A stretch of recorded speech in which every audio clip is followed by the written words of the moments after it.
Assalamualaikum warahmatullahi wabarakatuh. Waalaikumsalam warahmatullahi wabarakatuh. Perkenalkan, nama saya Sahrullah, sarjana ekonomi. Saya calon guru penggerak angkatan ke-9 dari Kabupaten Bima. Pada saat sekarang saya mengajar pada SMA Negeri 1 Wera. Pada hari ini saya akan melakukan praobservasi terkait dengan supervisi akademik yang sebelumnya melakukan supervisi akademik di dalam kelas nanti bersama Ibu Restudiana. Sebelum kita wawancara, saya perkenalkan teman saya. Silakan Ibu Diana. Terima kasih. Assalamualaikum warahmatullahi wabarakatuh. Perkenalkan, nama saya Restudiana SE. Saya adalah salah satu guru di SMA Negeri 1 Wera. Di sini saya mengajar mata pelajaran prakarya dan kewirausahaan kelas 11 dan kelas 12. Sudah, oke, baik Ibu Diana. Bagaimana kabar hari ini? Alhamdulillah sehat, Pak. Oh, sehat ya? Ya. Oke, baik Ibu Diana. Ini terkait dengan tujuan supervisi akademik yang dilakukan oleh saya ini adalah untuk mengetahui proses pembelajaran yang ada di dalam kelas agar Ibu lebih siap dan bisa mengetahui sejauh mana pengembangan diri dari Ibu, gitu ya. Selanjutnya, Ibu Diana, ada beberapa pertanyaan saya ajukan nanti terkait dengan proses yang ada di dalam kelas nanti.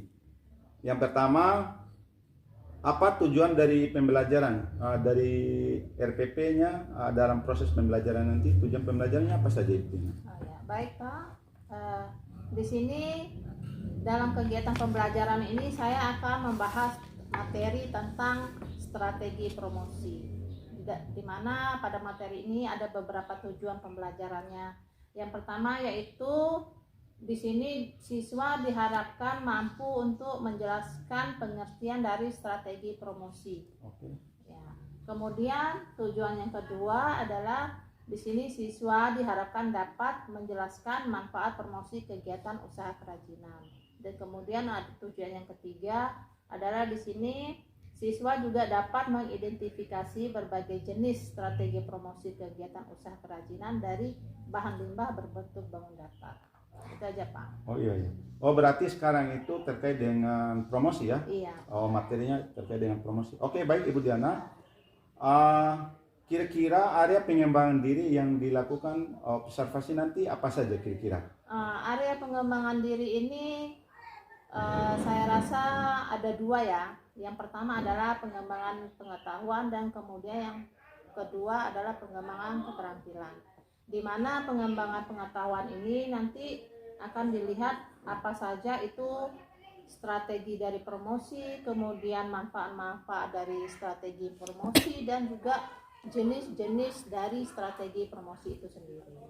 Kemudian untuk pengembangan keterampilan, di sini nanti siswa akan diminta untuk membuat produk berupa iklan mungkin atau berupa brosur atau berupa poster. Oh iya, bagus sekali nih saya lihat ini dari materi yang diajarkan Ibu Diana ini.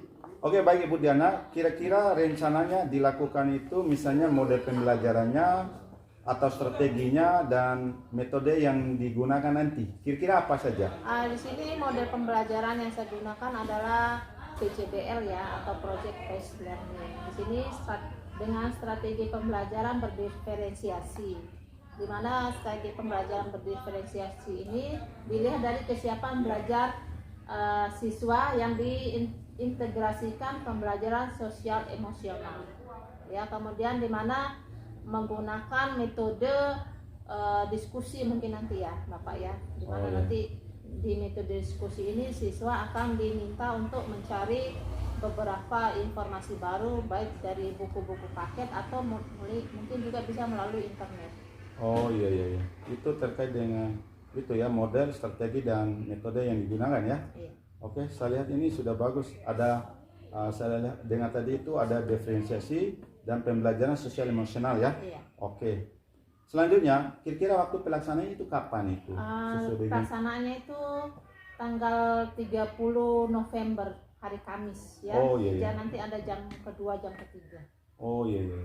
Oh berarti nanti di kelas 2 IPA 1. Kelas 12 IPA 1 ya. Iya, 12. 11 IPA 1. Oke, 11 IPA 1 ya. Iya. Oke, baik. Oh, setelah itu waktu pelaksanaannya, oke, sebelum saya masuk nanti saya akan jelaskan dulu. Saya langsung masuk saja nanti pada saat pelaksanaan ya. Iya. Pada saat pelaksanaan nanti saya langsung masuk saja ke dalam kelas. Ibu nggak usah kaget ya terkait dengan Iya, ini. nggak apa-apa. Oke, Siap. siap ya. Siap. Oke, setelah dilakukan supervisi ini, kita akan melakukan pasca observasi nanti bersama dengan pengajar praktik bersama. Nanti setelah dilakukan supervisi nanti ada kegiatan tadi itu terkait dengan pasca observasi. Nanti saya melihat sejauh mana yang dari pra observasi ini yang dilakukan oleh Ibu Diana dengan supervisi yang dilakukan nanti. Bagaimana perkembangannya, apakah sesuai dengan apa yang kita bicarakan pada hari ini. Oke, gitu Ibu Diana ya? Iya. Oke, selanjutnya apa yang kita dapat dari hasil observasi pada hari ini? Ya, saya di sini mengharapkan dari hasil observasi hari ini adalah beberapa masukan-masukan mungkin Pak ya, atau kritikan atau supaya nanti dalam hal pembelajaran, pemberian materi atau kegiatan pembelajaran, mungkin di situ nanti saya ada kekurangan mungkin, atau ada beberapa sintak pembelajaran yang tidak saya terapkan di kelas, mungkin bisa diperbaiki lagi untuk kedepannya Pak. Oke, baik. Ya, itu tujuannya ya. Oke, bagus Ibu Diana.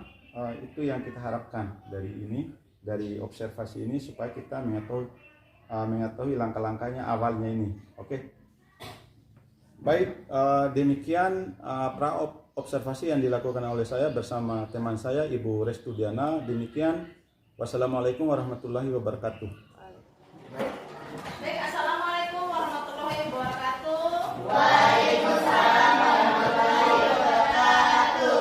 Gimana kabarnya hari ini? Baik. Baik ya. Hari ini kita ketemu lagi. Kita akan membahas masalah strategi promosi. Tapi biasanya sebelum kita mulai pembelajaran ini, kita dahului dengan apa? Doa. Silakan yang memimpin doa. Pak Ustadz. Baik, sebelum kita belajar, alangkah baiknya kita berdoa dahulu. Berdoa mulai.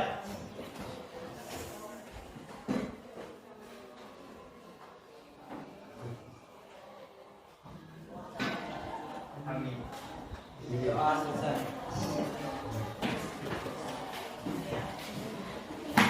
Oke, sekarang Ibu mau absen dulu ya. Iya.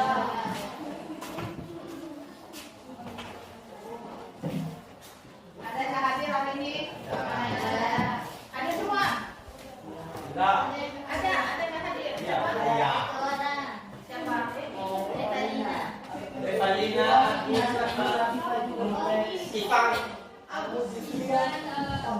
Tanggal berapa sekarang? 30.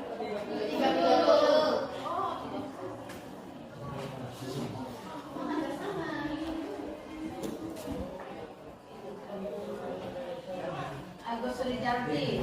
Kenapa Agus? Nggak masuk? Sakit itu. Beneran sakit. Iya. Terus siapa lagi? Ipang. Ivan Setiawan. Kenapa Ivan Setiawan nggak masuk? Acara keluarga. Sudah izin? Bukan mata sekali ini. Oh. Terus siapa lagi? Revalina. Revalina Alfa. Revalina nggak ada keterangan. Iya.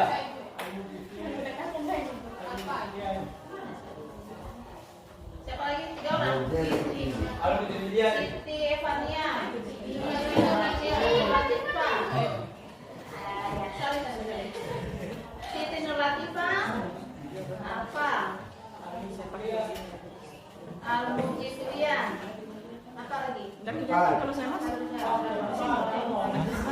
Itu aja. Siapa lagi? 5 orang.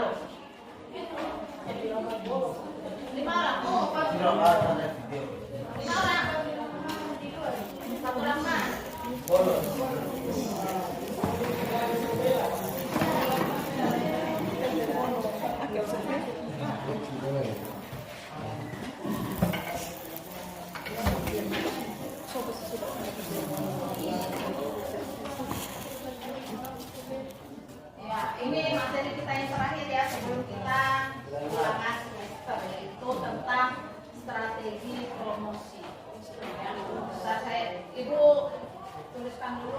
KD dan tujuannya ya.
Strategi promosi produk usaha kerajinan dari bahan limbah berbentuk bangun nyata.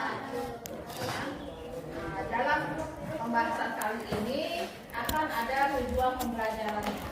Apa aja tujuan pembelajarannya itu?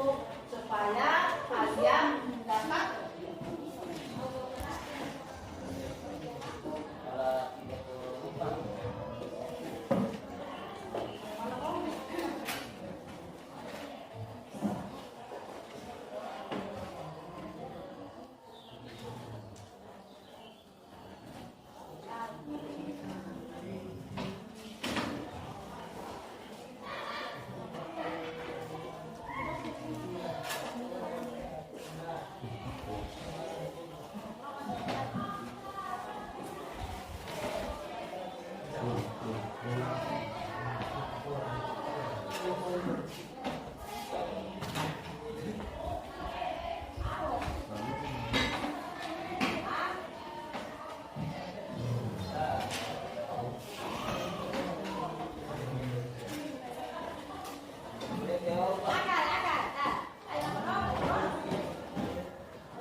pembelajarannya ya. Yang pertama adalah agar siswa dapat menjelaskan apa itu pengertian dari strategi promosi produk usaha kerajinan. Kemudian tujuan yang kedua agar siswa dapat menjelaskan manfaat promosi kegiatan usaha kerajinan. Kemudian tujuan yang ketiga adalah agar siswa dapat mengidentifikasi berbagai jenis strategi promosi. Ya. Nah, sekarang kita bahas satu persatu.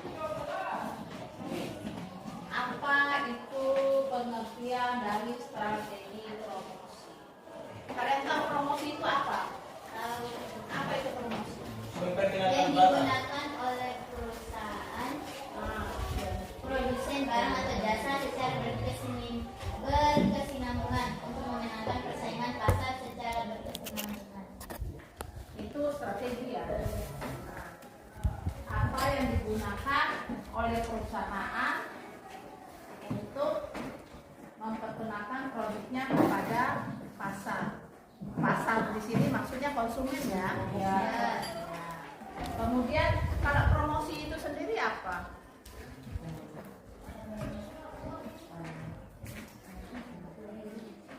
Promosi itu sendiri apa? Ayo. Upaya untuk memberitahukan atau menawarkan produk atau jasa dengan tujuan menarik calon konsumen untuk membeli suatu konsumsi. Sesuatu untuk mengkonsumsinya. Ada yang lain? Ya, ayo. Promosi adalah segala bentuk komunikasi yang digunakan untuk mempromosikan atau info, menunjuk atau website atau mengingatkan orang-orang tentang produk yang dihasilkan organisasi, individu ataupun masyarakat. Jadi di sini bisa disimpulkan bahwa promosi itu merupakan informasi yang digunakan oleh perusahaan untuk mengenalkan produk, ya, mengenalkan produk, menginformasikan produk, kemudian untuk membujuk konsumen agar mereka mau membeli barang yang kita kasihkan, ya. Nah, kemudian strategi promosi sendiri itu adalah yang seperti yang dikatakan oleh baik temannya tadi Lisa. Strategi promosi tadi itu apa? Yang digunakan oleh perusahaan produsen barang atau jasa secara berkesinambungan untuk memenangkan persaingan. Yang digunakan oleh Pasar secara berkesinambungan. untuk mempromosikan produk yang dibuat ke pasar secara berkesinambungan. Itu pengertian dari strategi promosi. Sampai di sini jelas atau tidak? Jelas. Ada pertanyaan? Ada yang mau bertanya tentang strategi promosi? Pernah dengar kata strategi ya? Pernah nggak? Pernah ya? Kayak kalian main game kan pakai strategi. Nah, dari sini apakah kalian sudah jelas mengenai strategi promosi? Sudah. Ada pertanyaan? Ada, Bu. Nah, silakan.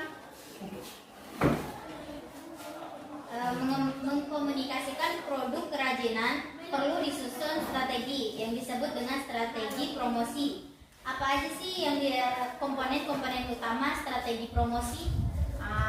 Temannya bertanya tentang apa saja komponen-komponen utama dalam strategi promosi. Ada yang bisa jawab nggak? Ayo. Siapa yang bisa jawab? Angkat tangan. Ayo. Nah, Farel. Yang pertama meningkatkan kesadaran merek. Yang kedua identifikasi segmen. Yang ketiga meningkatkan loyalitas pelanggan. Pertama meningkatkan kesadaran merek. Yang kedua identifikasi segmen. Yang ketiga meningkatkan loyalitas pelanggan. Yang keempat meningkatkan reputasi positif produk. Itu ada 4 komponen dalam strategi promosi. Yang pertama tadi apa? Atau Meningkatkan kesadaran merek. Meningkatkan kesadaran merek. Apa maksud dari meningkatkan kesadaran merek? Ada yang bisa jelaskan?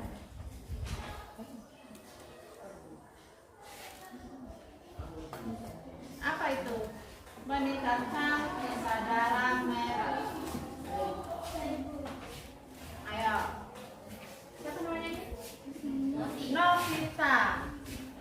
Anda membuat promosi. Anda tersebar dengan dapat menggunakan bantuan berbagai media seperti media sosial, brosur, iklan radio, surat kabar, dan lain-lain.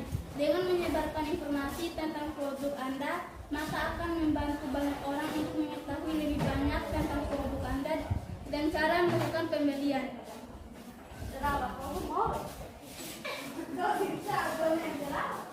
Ya, bagaimana menurut kalian jawaban semuanya? Ada jawaban yang lain? Tadi pertama tentang meningkatkan kesadaran merek. Ya, meningkatkan kesadaran merek ini maksudnya adalah membuat promosi itu terlihat baik di mata konsumen. Ya, nah, bagaimana caranya dia terlihat baik di mata konsumen kita? Berarti kita harus membuat promosi itu sebagus mungkin. Ya, nah, bagaimana? Berarti kita membuat promosi itu bisa lewat media sosial, bisa melewati brosur. Tahu kan brosur? Tahu ya? Tahu brosur ya? Yang bagaimana brosur? Poster. Kemudian melalui iklan. Ya, iklan. Pernah lihat iklan kan? Pernah. Yang bagaimana iklan tuh?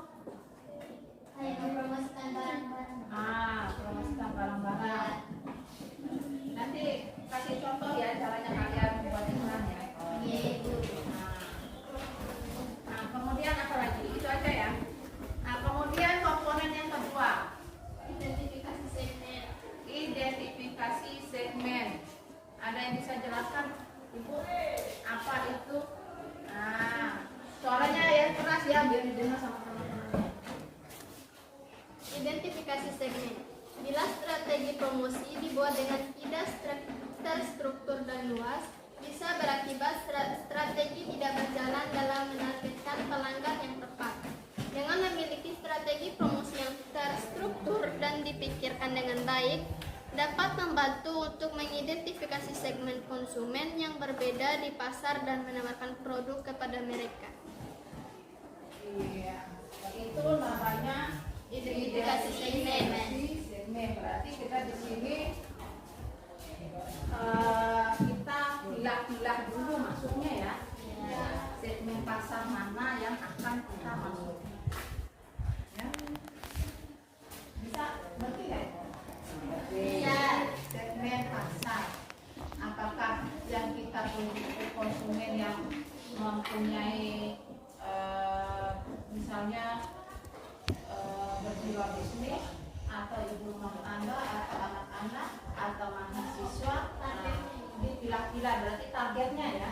Ya. Nah, itu dipilah-pilah nanti kita mau ke segmen pasar yang mana. Jelas ya? Jelas. Bisa ya? Bisa.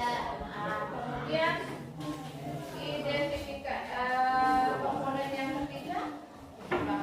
Meningkatkan loyalitas pelanggan. Meningkatkan loyalitas pelanggan. Siapa yang bisa meningkatkan loyalitas pelanggan? Ya, ayo. Dengar nih temannya menjelaskan. Untuk meningkatkan loyalitas pelanggan bukan hanya sekedar menyediakan produk atau jasa layanan yang berkualitas. Jadi usaha melakukan promosi kepada pelanggan agar meningkatkan loyalitas pelanggan untuk tetap memilih produk Anda. Promosi ini dapat menciptakan loyalitas pelanggan yang kuat dengan menghadirkan produk Anda dan juga kepuasan konsumen. Konsistensi wirausaha dalam menjalankan promosi akan membuat konsumen akan memilih produk Anda. Strategi promosi yang paling sering dilakukan oleh wirausaha adalah memberikan hadiah kepada orang-orang yang mempromosikan produknya. Nah, itu namanya loyalitas pelanggan. Jadi maksudnya di sini pihak perusahaan bagaimana caranya dia bisa supaya konsumen itu merasa puas terhadap layanan kita.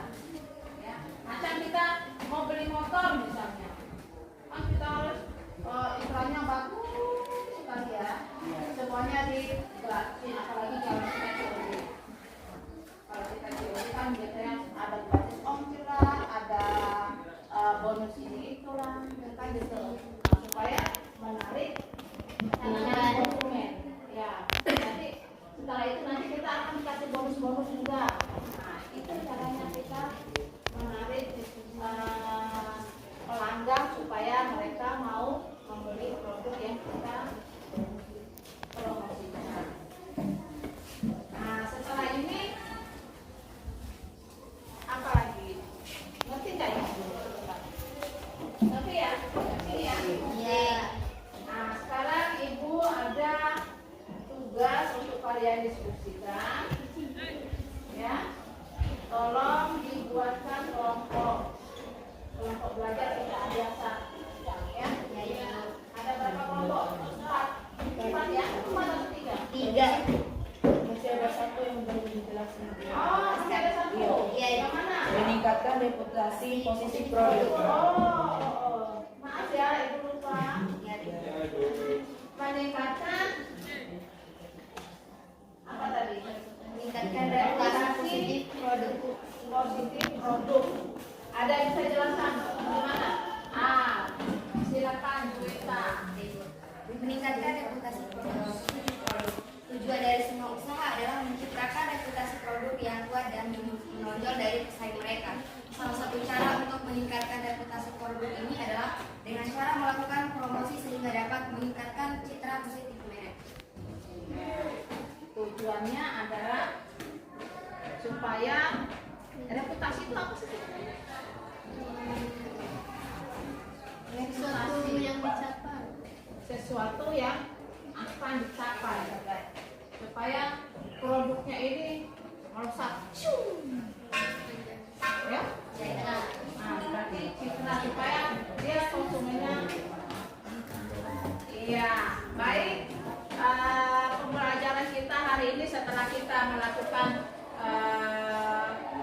uji materi, kemudian kita melakukan diskusi secara bersama-sama, kemudian kita bisa menyimpulkan beberapa hal tentang promosi. Ada yang tahu nggak? Apa yang bisa kita simpulkan di dalam materi? Pertama adalah kita mengetahui apa itu promosi. Kemudian apa itu strategi promosi. Ya. Kemudian apa lagi? Cara-cara promosi. Cara-cara untuk kita melakukan promosi. Apa lagi? Ada lagi?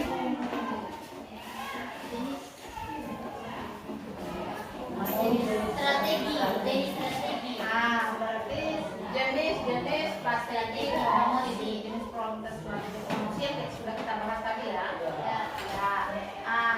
Berhubung waktu kita terbatas, ya kita cukupkan dulu sampai di sini dulu ya. Setelah itu kemudian sebelum kita akhiri pembelajaran kita kali ini, mari kita sama-sama mengucapkan hamdalah. Sekian, wassalamualaikum warahmatullahi wabarakatuh.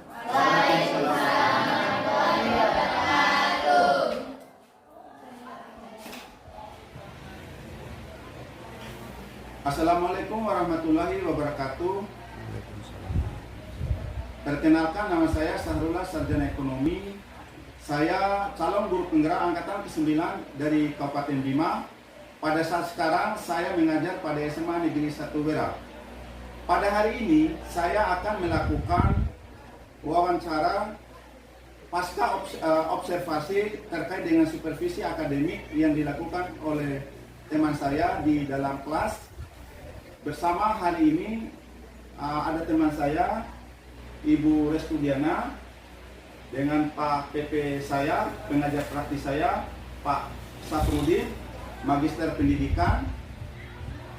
Tinggal lanjut dari observasi kemarin atau supervisi akademik yang ada di dalam kelas.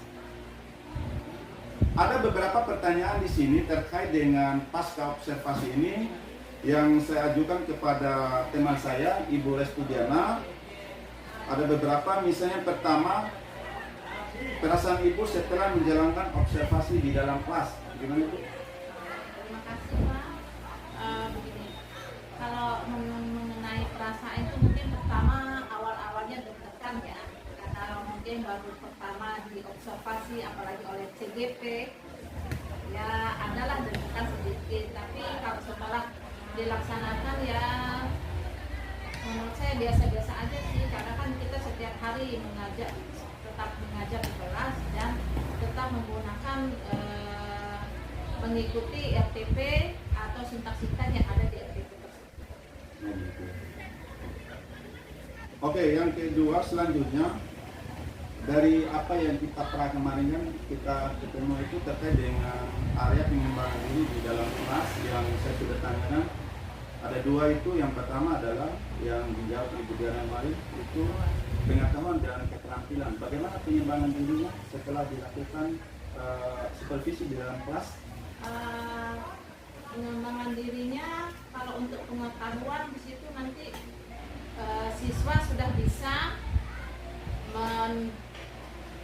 mengidentifikasi tentang pengertian dari strategi promosi. Kemudian mereka juga sudah tahu apa saja manfaat dari strategi promosi. Kemudian juga jenis-jenis dari strategi promosi tersebut. Kemudian dari keterampilannya mereka mungkin nanti akan diberikan tugas untuk membuat iklan atau poster mungkin atau berupa proses untuk kegiatan promosi. Oh, gitu ya. Itu dari pengetahuan ya. Kalau keterampilan gimana itu? Nah, itu seperti yang saya katakan tadi, keterampilan itu nanti siswa diminta untuk membuat beberapa iklan atau brosur atau berupa poster nanti. Oke. Setelah itu Ibu, kalau area pengembangan dirinya yang masih kurang itu yang gimana kira-kira? Untuk area pengembangan diri yang masih kurang, saya lihat ini ya, untuk diskusi, karena kan di RPP itu saya menggunakan metode diskusi. Jadi itu diskusinya tidak bisa saya jalankan dengan maksimal mungkin karena terkendala waktu yang begitu singkat mungkin ya. Jadi pokoknya kelihatannya tidak maksimal lah untuk diskusi. Oh iya. Berarti diskusinya kemarin waktu proses pembelajaran itu belum maksimal karena kesalahan waktu ya. Iya. Berarti bisa untuk kedepannya bisa dilaksanakan ya. Iya, insya Allah. Pada saat proses pembelajaran itu kendala-kendala apa saja yang didapat oleh Ibu Diana terkait dengan proses pembelajaran itu? Kira-kira apa? Sesuai dengan metode model pembelajaran yang dilakukan Ibu Diana kemarin itu apa saja? Kendala-kendala yang kita temui pada saat pembelajaran itu sepertinya sudah biasa kita temui oleh guru-guru yang lain. Mungkin biasanya karena mungkin ada siswa yang dalam pembelajaran itu kurang antusias atau kurang motivasi. Kemudian ada yang juga yang selalu berdiam diri, hanya bengong saja. Jadi tidak, apakah ini siswa dia menangkap apa yang kita jelaskan atau tidak, ya. Kemudian ada juga siswa yang suka bikin onar maksudnya dia suka mengganggu temannya yang lagi asik belajar mungkin. Oh gitu ya. Berarti ada perbedaan pola siswa di dalam kelas gitu ya. Oke. Itu nanti diperbaiki nanti pada saatnya ketika masuk lagi di kelas nanti ya. Baik Ibu Diana, terkait dengan tadi kendala-kendala apa saja terkait dengan metode, strategi, model pembelajaran itu masih ada kekurangan, tapi itu harus dibenahi terus. Setelah itu kira-kira apa saja yang bisa dilakukan untuk memperbaiki proses pembelajaran yang ada di dalam kelas yang kurang tadi? Mungkin di sini kita bisa menggunakan model itu ya, diferensiasi dengan atau dengan apa namanya sosial emosional. Kompetensi sosial emosional ya. Kompetensi sosial emosional. Di mana nanti kita meminta untuk siswa itu bisa belajar atau bisa memiliki motivasi yang tinggi lah untuk belajar. Itu terkait dengan proses pembelajaran di dalam kelas itu yang kurang maksimal, nanti ke depannya itu lebih bagus lagi. Oke, baik Ibu, apa yang dilakukan ke depannya untuk untuk memaksimalkan kegiatan proses pembelajaran yang lebih bagus lagi? Kira-kira apa? Untuk kedepannya mungkin saya akan mencoba untuk menerapkan metode pembelajaran itu dengan benar, kemudian sintak-sintaknya itu bisa kita jalankan dengan alokasi waktu yang cukup singkat. Itu kita bisa membagi ya waktu-waktu tersebut, misalnya untuk kegiatan pertama mungkin untuk sectionnya, kemudian yang kedua untuk kegiatan intinya sekian menit bisa kita atur, kemudian untuk diskusinya juga bisa kita atur berapa menit, kemudian presentasinya juga, kemudian untuk kegiatan akhirnya bisa untuk kesimpulan itu bisa kita atur lagi untuk berapa menit supaya nanti alokasi waktu yang ada itu bisa kita jalankan dengan baik. Oh iya. Berarti sesuai dengan sintak yang di dalam RPP itu diikuti, tapi itu adalah sebuah yang bisa juga berubah tergantung dari situasi dan kondisi. Baik Ibu, kira-kira kapan itu pelaksanaannya? Karena ini sudah kemarin kita melakukan observasi, mungkin untuk pertemuan-pertemuan kedepannya bisa kita perbaiki, atau mungkin karena sekarang mungkin keadaannya sedang turun, mungkin untuk semester depannya bisa kita jalankan dengan maksimal. Oh gitu. Mudah-mudahan ya. Iya, insya Allah. Oke, baik. Mungkin sekarang ada tanggapan dari Pak APP. Baik, terima kasih Pak Sarul tadi sudah memberikan beberapa pertanyaan dari Ibu Diana. Ya, pertanyaannya cukup bagus. Ya, menurut saya misalnya itu yang sesuai yang diinginkan. Tadinya ada beberapa kelemahan dalam saat mengajar budaya. Tapi untuk memperbaikinya ya untuk kedepannya kita mempersiapkan lebih matang lagi yang berkaitan dengan tadinya metodenya, waktu itu yang tidak connect tadinya dalam proses KBF-nya. Ada yang kita dapat berikan pembelajaran di KSE dan juga diferensiasi juga. Tadi cukup bagus. Semoga kedepannya bisa diterapkan untuk lebih mantap lagi untuk memperbaiki yang dari kelemahan-kelemahan yang kemarin ya, meskipun dari itu sebenarnya untuk lebih mantapnya ya di semester depannya mempersiapkan rencana itu lebih bagus dan matang lagi. Mungkin itu dari saya. Ya, Assalamualaikum warahmatullahi wabarakatuh. Waalaikumsalam. Terima kasih Pak PP. Terima kasih Ibu Restu Diana atas waktunya. Baik, demikian kegiatan wawancara pasca observasi pada hari ini. Wassalamualaikum warahmatullahi wabarakatuh.